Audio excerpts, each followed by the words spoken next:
زيارة وزيرة الثقافة الفرنسية رشيدة داتي إلى الصحراء المغربية أثارت ردود فعل دبلوماسية من الجزائر التي اعتبرت استفزازية، بينما أكدت فرنسا أن الزيارة تهدف لتعزيز التعاون الثقافي بين باريس والرباط.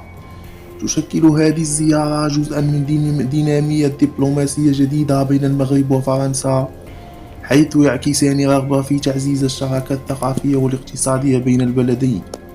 ودعما لمبادرة الحكم الذاتي المغربي للصحراء، من جهة أخرى أصدرت وزارة الخارجية الجزائرية بيانا أدانت فيها الزيارة، معتبرة إياها تحديا للشرعية الدولية، بينما لم يصدر أي رد رسمي من الرباط حتى الآن. ولكن المغرب دائما ما يؤكد على سيادته على الصحراء. عبد الفتاح الفاتحي، مدير مركز الصحراء وإفريقيا للدراسات الاستراتيجية، أشار إلى أن موقف الجزائر يكشف دورها في النزاع ومساندتها للتنظيمات الإرهابية في المنطقة. ولفت الانتباه إلى أن زيارة وفود أمريكية إلى الصحراء لم تثير نفس ردود الفعل الجزائرية.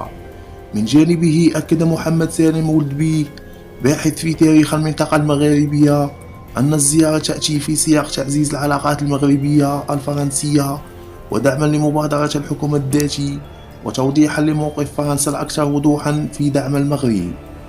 نطاق أساسية: تعزيز الشراكة الثقافية والاقتصادية بين المغرب وفرنسا، دعم فرنسا لمبادرة الحكم الذاتي المغربي، انتقادات جزائرية تعتبر محاولة تعطيل المسار الدبلوماسي للمغرب.